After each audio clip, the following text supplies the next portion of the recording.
श्री राधे श्री राधे, राधे राधे, हरि बोल श्री राधे श्री राधे, श्री राधे, राधे राधे, हरि बोल श्री राधे।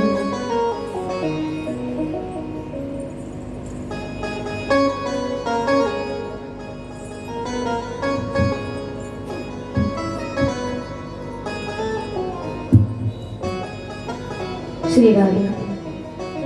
अकारण करुणावरणालय भक्त वांछा कल्पतरु श्री राधा रानी एवं श्री कृष्ण का वांग्मय प्रतिमूर्ति श्रीमद् भागवत सप्ताह भक्ति ज्ञान यज्ञ। आज एक कथा का द्वितीय दिन और इस द्वितीय दिन की बेला को आरंभ करते हुए भगवान अमरनाथ के पावन क्षेत्र में भगवान शिव मां सती जी को इस भागवत कथा का श्रवण करा रहे हैं। इसी भागवत को नैमिषारण्य की भूमि में सूत जी नाम के महात्मा जी सुनकादि ऋषियों को इस कथा का श्रवण करा रहे हैं। इसी भागवत परंपरा को आगे बढ़ाते हुए सुप्रताल के पावन क्षेत्र में सुखदेव स्वामी जी राजा परीक्षित जी को इस भागवत कथा का श्रवण करा रहे हैं और आप सभी लोग वृंदावन के मुख से इस भागवत कथा का श्रवण कर रहे हैं। जन्मांतर भवेत् पुण्यम तदा भागवतम लभेत्, जा पर कृपा राम की होई, ता पर कृपा करे सब कोई। मनुष्य के जन्मांतरण के पुण्यों का यह उदय है, जिसका पुण्य है कि उसे भागवत को श्रवण करने का बारंबार अवसर प्राप्त हो जाता है। और वह बारंबार अवसर कब प्राप्त होता है? जब उस ठाकुर जी की कृपा हो जाए। और ठाकुर जी की कृपा कब होती है? जब मनुष्य जीव के अंदर भगवान की कथा को श्रवण करने की रुचि पैदा हो। जब तक मन में ये भाव नहीं आए कि हमें भगवान की कथा को श्रवण करना है, तब तक कोई कितना भी पकड़कर लाकर बिठा दे कथा में, वह कथा नहीं सुन सकता। क्योंकि मन में रुचि ही नहीं होगी तो कथा को श्रवण कैसे किया जाएगा। इसलिए मन में जब तक रुचि ना हो तब तक उस कथा को श्रवण करना और उसका लाभ लेना बिल्कुल मुश्किल है। और उस अवसर को, उस रुचि को जब मन में लाना हो तो उसके लिए भगवान का नाम संकीर्तन अति आवश्यक है। बिना नाम संकीर्तन के भगवान के नाम में रुचि और उनके श्रवण में रुचि प्राप्त करना बिल्कुल असंभव जैसा है। और भगवान की कृपा जब तक ना हो तब तक भागवत रूपी ग्रंथ श्रवण करने में आपको आनंद नहीं मिलेगा। क्योंकि कल आप कथा में श्रवण कर रहे थे ना, भगवान शिव ने इस भागवत जी को अमृत कथा कहा है। और अमृत कथा क्यों कहा है? कि अमृत कथा इतनी दुर्लभ है कि साधारण मनुष्य इस कथा को श्रवण कर ही नहीं सकता। अगर ऐसा है तो पूरी नांदेड़ की जनता, सड़कों हड़कों की सारी पब्लिक अपना घर छोड़कर यहाँ पर कथा में बैठी होती।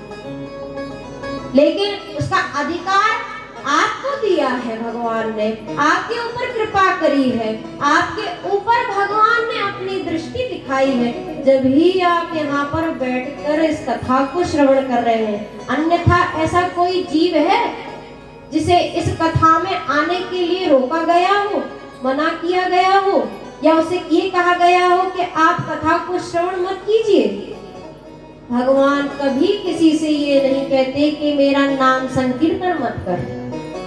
मनुष्य ही है ऐसा कि जो कि वह सोचता है कि मैं भगवान का नाम संकीर्तन करूं या ना करूं। क्योंकि वह सोचता है कि मैं अगर नाम संकीर्तन करूंगा तो शायद भगवान में मेरा ज्यादा मन लग जाएगा और मैं ये संसार के आनंद को ले नहीं पाऊंगा। और जब ऐसा भाव मन में आ जाता है ना, तो इसका मतलब समझ लीजिए कि आप सांसारिक बातों में अपने आप को फंसा चुके हैं। और उसको दूर करने के लिए जब तक भगवत संबंधी चर्चा ना हो ना, तब तक आप अपने मन को भगवान में नहीं लगा सकते। क्योंकि भागवत ही मात्र एक ऐसा ग्रंथ है जो हर जीव को प्राप्त नहीं हो सकता।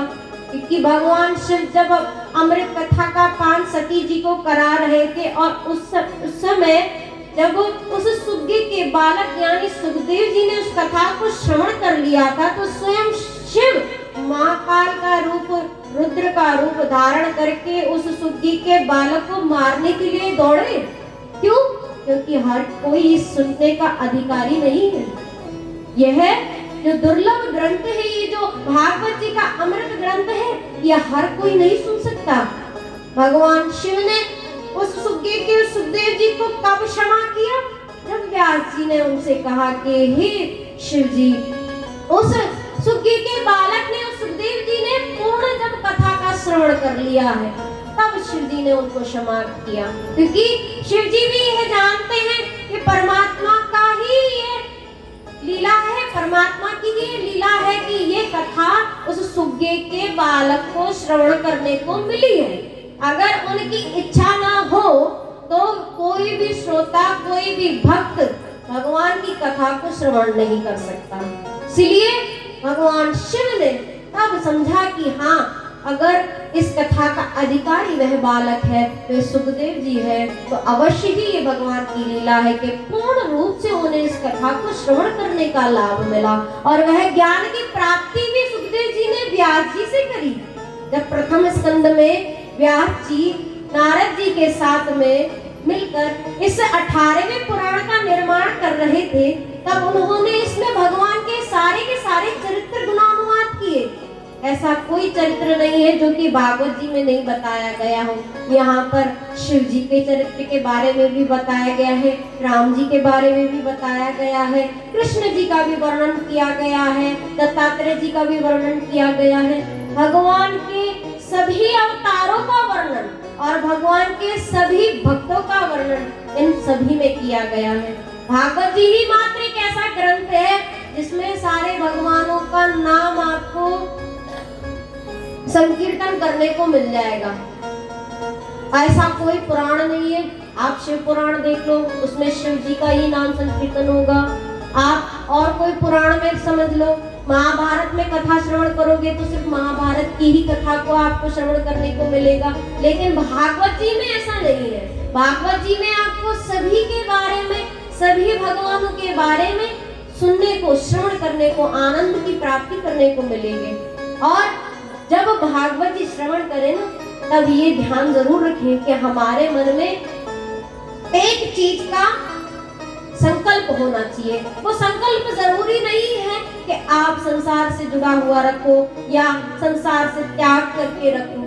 आपके मन में संकल्प होना चाहिए कि हम भागवत जो श्रवण कर रहे हैं वह इस इच्छा से कर रहे हैं। संकल्प जरूरी नहीं है कि धन के लिए ही हो, जरूरी नहीं है कि अपने स्वास्थ्य के लिए ही हो, अपने परिवार के लिए भी हो। संकल्प ये भी हो सकता है कि मेरे अंदर भक्ति आ जाए, मैं इस हिसाब से इस संकल्प को लेकर इस भागवत को श्रवण करूं। मेरे मन में आ जाए कि मैं इस ज्ञान को प्राप्त कर लूं, तो भी मैं इस संकल्प को लेकर इस भागवत जी का श्रवण करूं। या आपके जीवन में जो भी दुख या बाधा है उसको दूर करने के लिए उसका संकल्प मन में लेकर आप इस भागवत को श्रवण कर सकते हैं। बिना संकल्प के भागवत श्रवण करना, यानी कहते हैं ना, खाने में अगर नमक ना डला हो तो खाने का स्वाद नहीं होता। तो वैसे ही जब तक मन में संकल्प नहीं हो ना, तब तक आप भागवत जी को श्रवण करने का फल प्राप्त नहीं कर सकते। फल कैसे मिलेगा? जब मन में कोई ना कोई इच्छा होगी, मन में कोई ना कोई संकल्प होगा। बिना संकल्प के तो कोई भागवत श्रवण कर ही नहीं सकता। इसलिए मन में संकल्प लेके चलो कि हाँ, हे ठाकुर जी, आपकी शरणागति हमें प्राप्त हो जाए। आपके भाव को हम भी स्वयं इसको महसूस कर सके, इसका एहसास कर सके कि हे ठाकुर जी, आप निरंतर हमारे साथ में हैं। और इसी भागवत के साथ में यहाँ पर सूजी नाम के महात्मा जी सौनकादि ऋषियों को जब कथा श्रवण करा रहे थे और बता रहे थे, जब सुखदेव स्वामी जी ने राजा परीक्षित जी को कथा श्रवण कराना प्रारंभ किया तो 6 प्रश्न किए गए। और 6 प्रश्नों में यहाँ सौनकादि ऋषियों ने प्रश्न किए 6 सूत जी नाम के महात्मा जी से। और वह प्रश्न क्या किए, इस भागवत जी के प्रथम स्कंद में बताया गया है। और उन 6 प्रश्नों में से पहला प्रश्न जो है वो यह है कि मनुष्य जीव के लिए मुख्य आश्रय क्या है, मुख्य श्रेय क्या है। यहाँ पर पहला प्रश्न किया है कि मनुष्य जीव के लिए मुख्य श्रेय क्या है। दूसरा प्रश्न यहाँ पर यह किया गया है कि शास्त्रों में जो कुछ वर्णन किया गया है उसका श्रवण हमें सूत जी नाम के महात्मा जी हमें करा दे, उसे सुनने की हमें रुचि हो रही है। तीसरा प्रश्न यहाँ पर सौनकादि ऋषियों ने सूत जी नाम के महात्मा जी से किया कि हे सूत जी, आप कृपा करके ये बताइए, भगवान के जो अलग अलग चरित्र हुए हैं, अलग अलग कथाएं हुई हैं, उनके जो अवतार हुए हैं, उनका वर्णन आप हमें श्रवण करा दीजिए। अब 3 प्रश्न हो गए। चौथा प्रश्न यहाँ पर सौनकादि ऋषि पूछ रहे हैं कि हे सूत जी नाम के महात्मा जी, चौथा प्रश्न हम आपसे ये करना चाहते हैं कि भगवान की जो अद्भुत चरित्र है, उनका वर्णन, उनकी लीलाओं का गुणानुवाद हमें हो सके। 4 प्रश्नों के बाद 5वां प्रश्न यहाँ पर सूत जी नाम के महात्मा जी से सौनकादि ऋषि करते हैं कि हे सूत जी नाम के महात्मा जी, 5वां प्रश्न ये है कि संसार में जीव आता है तो वह किस लिए जन्म लेकर आता है और किस लिए मृत्यु के मुंह में जाता है। अब 6ठा प्रश्न जो है, और 6ठे प्रश्न में यहाँ पर सौनकादि ऋषि पूछते हैं कि हे सूत जी नाम के महात्मा जी, 6ठे प्रश्न में हम आपसे यह जानना चाहते हैं कि भगवान कृष्ण जब अब अपने आप को भागवत जी में समर्पित कर कर चले गए तब क्या हुआ, और उसके बाद इस पृथ्वी का, इस संसार का भगवान संबंधी चर्चा में, भगवान के नाम संकीर्तन में मार्ग कैसे दिखाया गया। ये 6 प्रश्न सौनकादि ऋषियों ने जब सूत जी से किए थे, तब सूत जी इन्हीं 6 प्रश्नों का उत्तर 7 दिनों तक कथा में श्रवण कराएंगे कि किस प्रकार भगवान ने मनुष्य जीव के लिए श्रेय आश्रय रखा है, भगवान ने यहाँ पर अपने चरित्रों को कैसे गुणानुवाद किया है, हर लीला में, हर अवतार में उन्होंने क्या क्या मार्ग दर्शाया है, और भगवान ने यहाँ पर शास्त्रों में क्या वर्णन किया है, क्या नियमावली दी गई है, कैसे जीव को, मनुष्य को भगवान में मन लगाना चाहिए, भजन करना चाहिए, भक्ति करनी चाहिए, मृत्यु और जन्म का अर्थ क्या होता है, और भगवान कृष्ण के जाने के बाद इस संसार का क्या हुआ, और भगवान संबंधी चर्चाओं में बाकी मनुष्य जीव का मन कैसे लगा।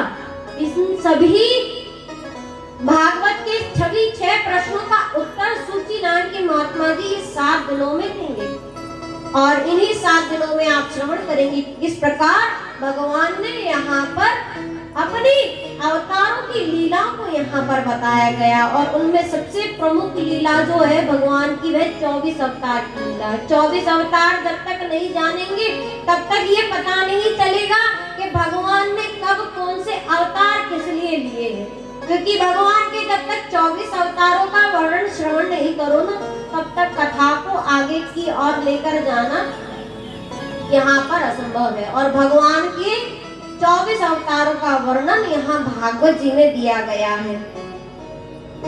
भगवान के यहाँ 24 अवतारों में सुखदेव स्वामी जी राजा परीक्षित जी से कहते हैं कि हे राजा परीक्षित जी, हम इस कथा को आरंभ कर रहे हैं अपने इष्ट राधा रानी को याद करके। और याद सुखदेव स्वामी जी ने राधा रानी जी को कैसे किया है, मनिंद्र वंद वंदिते त्रिलोक शोकहारिणी प्रसन्न वक्त्र पंकज निकुंज भूविलासन ब्रजेंद्र भानुनंदनी ब्रजेंद्र सोम संगति कदा करिष्यमां कृपा कटाक्ष भाजनम। सुखदेव स्वामी जी राधा रानी जी को याद करके यहाँ पर बताते हैं कि इस प्रथम स्कंद में 24 अवतारों की लीला का वर्णन किया गया है, और 24 अवतार किस प्रकार भगवान के हुए और क्यों हुए उसके बारे में यहाँ पर बताते हैं सुखदेव स्वामी जी राजा परीक्षित जी को। यहाँ पर भगवान नारायण का, श्री हरि का जो मन है वे बड़ा ही दयालु है, वे बड़ा ही परम पिता परमात्मा का जो ये मन है ये बड़ा ही प्रभावशाली है। भगवान नारायण अगर किसी के चित्त में एक बार बैठ जाए तो वह कोई मनुष्य ऐसा रहेगा ही नहीं कि जो उनका नाम संकीर्तन ना करे। और भगवान नारायण ने जब देखा कि मैं इतना विशाल हूँ तो क्यों ना मैं अलग अलग अवतारों में जन्म लेकर अपने भक्तों को आनंदित कराऊं, तो उसी आनंद की प्राप्ति कराने के लिए भगवान ने 24 अवतारों में से पहला अवतार जो था वह सनकादिकों का लिया। सनकादिकों का जो अवतार है ना, वो सनकादिकों का अवतार भगवान ने मात्र भजन संबंधी और भगवान के तप संबंधी के लिए लिया है। ये जो सनक, सनातन, सनक, सनंदन, सनातन और सनत कुमार, ये जो 4 भगवान के जो अवतार है, ये सनकादिक के नाम से जो जाने जाते हैं, इस सनकादिक जब अवतार लेकर आए, भगवान नारायण ही स्वयं सनकादिक है। और ना सनकादिक जब यहाँ पर अवतार लेकर आए, तब अवतार ले जाने के बाद इन्होंने क्या किया? अवतार हो जाने के बाद के भगवान की चर्चा में, भगवान के तप में, भगवान के भजन में हमारा मन लगता रहे और हमारी इंद्रियां और हमें ये संसारिक चीजें हमें परेशान ना करे, हमें कष्ट ना दे, इसके लिए सनकादिकों ने क्या किया था पता है? 5 वर्ष तक की आयु निश्चित की थी कि 5 वर्ष से ज्यादा हम बड़े बनेंगे ही नहीं, और जब तक बड़े बनेंगे नहीं तो ना ही कोई इंद्रियां हमें सताएंगी, ना ही कोई हमें संसारिक जीवों के द्वारा कोई कष्ट प्राप्त होगा, क्योंकि जैसे जैसे आयु बढ़ती जाएगी वैसे वैसे कष्ट होता जाएगा। मनुष्य जीव का शरीर क्या होता है?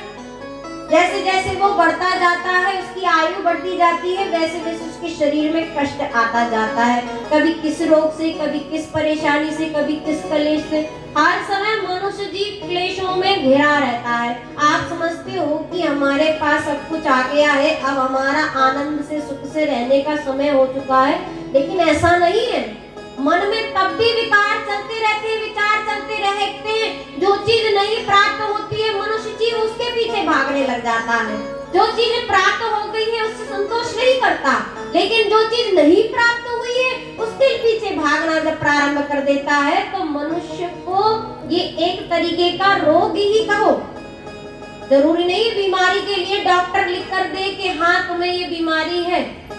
मनुष्य जीव के अंदर बिना किसी डॉक्टर के लिखे हुए भी बीमारी आ सकती है, और वो बीमारी पता है क्या है? आपके विचार हैं, आपका मन है। मन की बीमारी कोई डॉक्टर सही नहीं कर सकता। मन की अगर बीमारी सही करनी हो, दिमाग की बीमारी सही कर सकते हैं, शरीर के रोगों की बीमारी सही कर सकते हैं, अन्य कोई बीमारी सही कर सकते हैं, लेकिन मन की बीमारी आप कहो कि कोई डॉक्टर सही करके दिखा दे, कोई वैद्य सही करके दिखा दे, तो वो असंभव है। मन की बीमारी अगर कोई दूर कर सकता है तो मात्र ठाकुर जी कर सकते हैं। और मन की बीमारी कब दूर होती है पता है? जब आपका मन स्वयं ठाकुर जी में लगने लग जाए, तब आप ये सोचो कि हाँ, आपके जो मन के विकार हैं और इधर उधर के जो बुरे विचार मन में आते हैं, या आप जो इन क्लेशों में फंसे हुए हो उनको दूर करना है, तब आप भगवान से प्रार्थना करो कि हे ठाकुर जी, हमारे मन के जो ये विकार है, जो रोग है, इनको आप दूर कर दीजिए।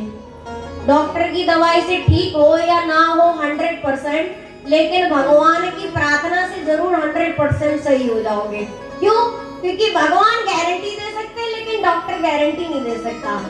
वो आपको निरंतर दवाइयों के सहारे से जी कर रखेगा, लेकिन भगवान यहाँ दवाई नहीं देते। भगवान यहाँ पर अपना नाम देते हैं, कि कहते हैं कि हे मनुष्य, तुझे अपने मन का विकार सही करना है ना, मेरा नाम ले ले तो तू ठीक हो जाएगा। मेरा नाम ले ले तो तेरे सारे के सारे कलेश दूर हो जाएंगे। मेरा नाम ले ले तो तेरी ये इच्छा पूरी हो जाएगी। मेरा नाम ले ले तो तेरी ये मनोकामना पूरी हो जाएगी। भगवान के नाम से ही जब तुम्हें सब कुछ मिल रहा है, तो तुम इधर उधर भागने का प्रयास क्यों कर रहे हो? वो बोलते हैं ना, सामने सोने का कटोरा रखा हो, फिर भी आदमी कहता है कि नहीं, हमें अब भी भीख ही मांगनी है। वैसी स्थिति हो जाती है मनुष्य जीव की कि सोने के कटोरे में भी अगर मिल जाए तो व्यक्ति उसमें आनंद से नहीं रहता, सोचता है कि चलो इसमें भी भीख ही मांगी जाए, क्योंकि उसकी आदत है भीख मांगना। तो वैसे ही भगवान के सामने हमें भीख नहीं मांगनी, भगवान के सामने हमें प्रार्थना करनी है कि हे ठाकुर जी, हमें भीख नहीं चाहिए, हमें शरणागति चाहिए, आपकी दया चाहिए, आपका प्रेम चाहिए, आपका स्नेह चाहिए। और स्नेह प्रेम से जो भगवान से प्राप्त होगा ना, भीख तो एक ना एक दिन खत्म हो जाएगी, लेकिन भगवान का जो प्रेम है, जो स्नेह है, जो उनका आनंद है, वो अगर प्राप्त हो जाए तो वो कभी खत्म नहीं होगा। कल आप कथा में श्रवण कर रहे थे ना कि आनंद 2 तरीके के होते हैं। आनंद 2 तरीके के होते हैं, एक आनंद होता है संसारिक और एक आनंद होता है परमात्मा का आनंद। संसारिक आनंद तो कुछ समय का होता है कि वह कुछ समय में आता है और फिर चला जाता है, लेकिन परमात्मा को जो आनंद है, परमात्मा के द्वारा जो आनंद, वो सतचित आनंद जो परमात्मा है, उसके द्वारा जो आनंद प्राप्त होता है वह आनंद आपको निरंतर बना रहेगा। और उसी आनंद के लिए यहाँ पर भगवान स्वयं जब सनकादिक का अवतार लेकर आए तब उन्होंने 5 वर्ष की आयु तक सीमित होकर यहाँ पर भगवान का भजन किया, तप किया, उनका नाम संकीर्तन किया, उनका प्रचार प्रसार किया, जिससे कि लोगों में और भक्तों में ये मार्गदर्शन हो, उनको ये दर्शाया जाए कि भगवान के भजन में भी शक्ति है कि हम अपने आप को जीवित रख सकते हैं। इसलिए यहाँ पर सनकादिकों का अवतार बताया गया है। अब यहाँ पर प्रथम अवतार हो जाने के बाद सिद्धि स्वामी जी कहते हैं कि यहाँ भगवान का दूसरा अवतार जो था वह वराह अवतार बताया है। वराह अवतार आप यहाँ पर तृतीय स्कंद में श्रवण करेंगे कि वराह अवतार की लीला किस प्रकार हुई। वराह भगवान अभी तीसरे स्कंद में जन्म लेकर आएंगे जहाँ पर पृथ्वी को अपनी रक्षा कराने की आवश्यकता पड़ी, तब भगवान वराह उस पृथ्वी की रक्षा करने के लिए स्वयं प्रकट हुए।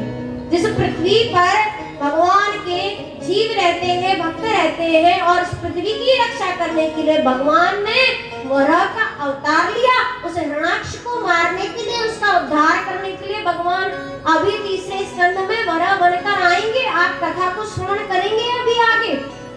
अब यहाँ दूसरे अवतार के बाद में तीसरा अवतार जो है ना भगवान का नारद अवतार है। नारद जी को तो आप जानते ही हैं। नारद जी जहाँ जहाँ जाते हैं भगवान का गुणानुवाद करते हैं। लोगों की धारणा क्या होती है कि नारद जी चुगली करते हैं, नारद जी इधर की बात उधर करते हैं, नारद जी इधर उधर झगड़ा लगा देते हैं, नारद जी इधर उधर की बातें करके सबका मन भटका देते हैं। नहीं नहीं, नारायण का अवतार है नारद अवतार। और नारद अवतार इसलिए अवतार होकर आया है कि भगवान का नाम संकीर्तन निरंतर कैसे बना रहे, उसके लिए नारद जी है। नारद जी सिर्फ मात्र भगवत संबंधी चर्चा करते हैं और कुछ नहीं करते। नारद जी का अवतार किस लिए है? मात्र एक दूसरे का प्रेम बढ़ाने के लिए। सती माता के पास में कल गए थे, जब उन्होंने अपना प्रश्न पूछा था तो यहाँ पे नारद जी झगड़ा लगाने नहीं गए थे सती माता और शिव जी के बीच, बल्कि प्रेम को बढ़ाने के लिए गए थे कि सती माता को जब पता चलेगा कि उनके स्वामी ने उनके गले में अपने मुंडों की माला को धारण करके रखा है, तो माँ सती को यह पता चलेगा कि उनके पति उनसे कितना प्रेम करते हैं, उनसे कितना स्नेह करते हैं, उन्हें कितना मानते हैं कि जब जब वो जन्म लेकर आती है, देवी अवतार लेकर आती हैं और उनका देवी अवतार पूर्ण हो जाता है, समाप्त हो जाता है, तो उसको स्मरण रखने के लिए शिव जी उन मुंडों को अपने गले में धारण कर लेते हैं। तो नारद जी ने यहाँ पर सती माता और शिव जी के बीच में झगड़ा नहीं कराया। यहाँ पर नारद जी ने शिव जी को और सती जी को एक दूसरे के बारे में यह दर्शाने का प्रयास किया कि शिव जी कितना प्रेम करते हैं सती जी से। और नारद जी ना आते बताते कि मुंडों की माला किसकी है, तो क्या सती माता को पता चलता? क्या उनको कभी खबर पड़ती इस बात की कि ये मुंड की माला किसकी है? ना सती जी कभी पूछती, ना कभी उनके मन में विचार आता। ये नारद जी का ही फल है कि उनको पता चला और उन्होंने ये प्रश्न सती माता के मन में डाला, तब जाके उन्हें ये पता चला कि हाँ, शिव जी मेरे से कितना प्रेम करते हैं। इसलिए नारद जी जो है वो प्रेम का, स्नेह का, भगवान के संकीर्तन का अवतार है। और नारद जी का यहाँ तीसरा अवतार हो जाने के बाद में भागवत जी में यहाँ 24 अवतारों में चौथा अवतार नर नारायण का बताया गया है। नर नारायण यानी अर्जुन जी, और नारायण यानी भगवान कृष्ण। आप सुने होंगे भगवान कृष्ण के लीला में जब युद्ध चलता है और भगवान कृष्ण अर्जुन के सारथी बनकर उनका सहयोग करते हैं, तभी ये जो नर नारायण की जोड़ी है ये सबको दर्शाती है कि भगवान कैसे नर के साथ में, नारायण के साथ में यहाँ पर मिलकर अपने भक्त को, अपने सेवक को, अपने प्रिय मित्र को आनंदित करते हैं। और भगवान के चौथे अवतार के बाद यहाँ पांचवा अवतार जो है वह कपिल अवतार बताया गया है। और इस कपिल अवतार में आप कथा अभी आगे श्रवण करेंगे। कपिल अवतार की कथा आएगी जहाँ पर देवती जी और करदम जी 9 बेटियों को जन्म देंगे और 9 बेटियों के बाद में जब कपिल जी का जन्म होगा तब कपिल जी बताएंगे कि हे करदम जी, मेरा अवतार इसलिए हुआ है कि आपको हम बता सके कि ये संसार में जीव मात्र संसार के ग्रस्त जीवन के अलावा वह भक्ति के लिए भी आया है, भजन के लिए भी आया है, और उस भजन को जब तक हम मार्गदर्शन नहीं करेंगे तब तक आपको उसमें मन नहीं लगेगा। क्योंकि देवती जी को यहाँ पर उपदेश देंगे ना, कपिल उपाख्यान का वर्णन करेंगे, यहाँ पर कपिल भगवान देवती जी को बताएंगे कि कैसा ये संसार है, इससे दूर रहने के लिए कैसे क्या किया जाए, मनुष्य जीव को कैसा अपना मन एकाग्र करना चाहिए। अभी तो सबके मन बटे हुए हैं, मन में भी 100 प्रकार के विभाजन हो पड़े हैं। 100 प्रकार के विभाजन समझ गए ना? एक जगह मन चल रहा है कथा में, एक जगह मन चल रहा है घर में, एक जगह मन चल रहा है बच्चों में, एक जगह मन चल रहा है पति में, अलग अलग मन चल रहे हैं। मन के भी विभाजन कर लिए हैं आजकल। थोड़ी देर के लिए मन आ जाता है कथा में, अच्छा ये कथा चल रही है, उसके बाद फिर मन में आता है कि घर में क्या खाना पक रहा होगा, फिर उसके बाद मन में आता है कि बच्चे स्कूल से घर पहुंचे हैं कि नहीं पहुंचे, फिर मन में आता है कि पति का सारा काम हो गया है कि नहीं, सासू माँ चिल्ला तो नहीं गई होगी।